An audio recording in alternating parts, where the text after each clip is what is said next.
So as you know, if you're a regular subscriber, you'll know that we've done pretty much every single Mark 8, apart from the GTD. So we've done the Golf R, check the cards, you can go watch that video after this one.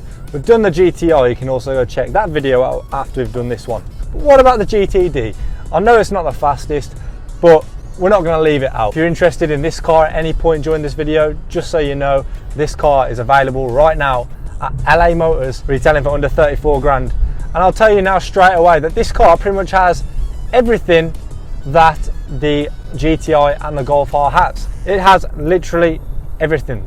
It's nearly the exact same. Talk about the styling first. You've got LED headlights on the front, IQ LEDs on the rear, except the only differences are between this and the GTI and the Golf R is that everywhere where it says GTI or Golf R, it says GTD.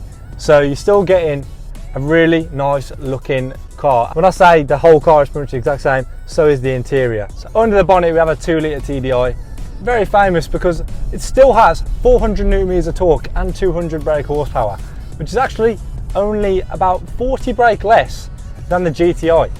So it's still fairly powerful. 0 to 60 is just over 7 seconds. We also have a 7-speed gearbox with a sport mode. So if you flick this little dial down here, that'll flick it into sport mode. In this mode, the gearbox will hold the revs for a little bit longer. You'll get automatic downshifts. Driving modes, let's talk about the driving modes. So I have an eco mode, which basically is your most fuel efficient mode. So right now the throttle response is dead, my foot is planted. You're going to save a lot of fuel in this mode. Yeah, the throttle response really dies down, the steering is super light. It's a very quiet, nice cruiser. We switch it now, because that's boring, as I mentioned all the time. Eco is boring, we don't want to be in eco. Comfort, you get a little bit more of a sharper throttle response, and the throttle becomes a little bit more playful. It does want to downshift eventually. But yeah, once again, boring mode, we don't care. None of us care. You're watching this video, you don't care either. I'll just put those words into your mouth. Sport mode, here we go. And we've also got flapper paddles. So if we flick the paddle, we are now in manual mode. And the throttle, I wasn't expecting that. The throttle response is actually really good, and it almost feels naturally aspirated. It picks up very, very nicely. I am very surprised on the gearbox. In sport mode, manual,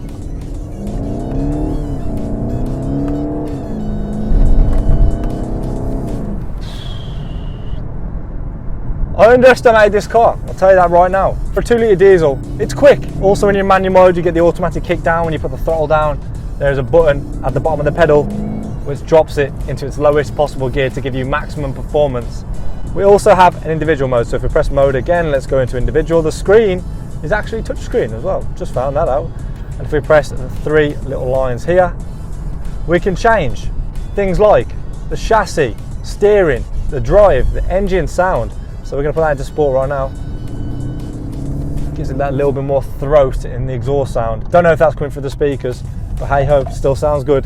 ACC, light assistance, air conditioning, and you can reset it as well. You can pretty much change everything. See what it's like to handle anyway. We're in sport mode, using maximum kilowatts. Very stiff and very planted in the corners. There's not much roll. Very responsive steering. There's a lot more modes in the GTI you can choose from. This is still everything you need. You know where it's going to go when you turn the steering wheel. It's not going to go off in its own direction. And listen to that for a diesel. I don't know if you guys can hear that. I really don't know if you guys can hear that, but I want you to hear it. Here we go. Nice 60 road up here.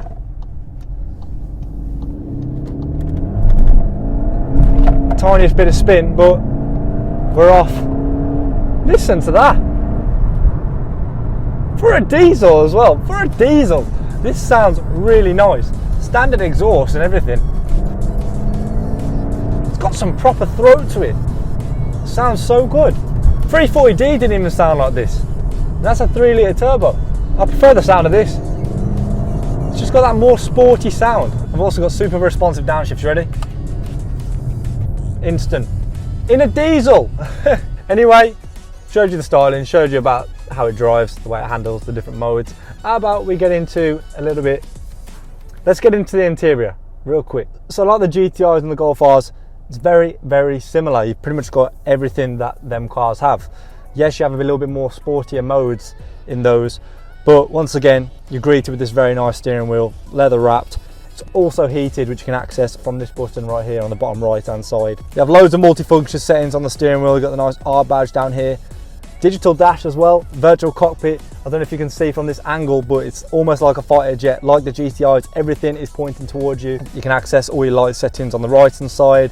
You can also change what appears on the virtual cockpit as well. So if I click these buttons on the right hand side here, you can change the dials on the digital dash to whatever you want. Volume settings, lane assist, speed assist, and voice control also accessible from the steering wheel. Inside the doors, we have these massive door cards. You can fit a lot of storage down here. Same with the passenger one. Moving along, you have this really nice trim that follows all the way along from the doors, all the way across the dash, onto the passenger and into the rear as well.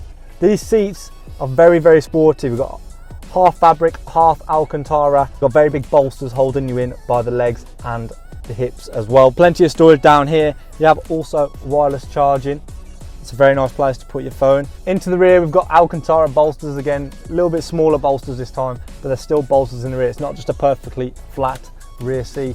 Rear climate control, plenty of storage down here to store whatever you want. I'm not gonna say what you can and can't store down there. It's a very good hiding spot, I must say. It's very deep. But yeah, like I said before, it's a very nice place to be. Make sure, if you guys are interested in this car, make sure you come down to LA Motors and come get it. We have loads of Mark 8s in at the minute. Even the one from the last video is still available, so come and get them while they're still there. All our cars come with warranty as well, so if you're interested in all the warranty side of things, check out the website down in the description. This has been the Mark 8 Golf GTD, and I've been Spencer, your host, and I'll see you guys in the next one.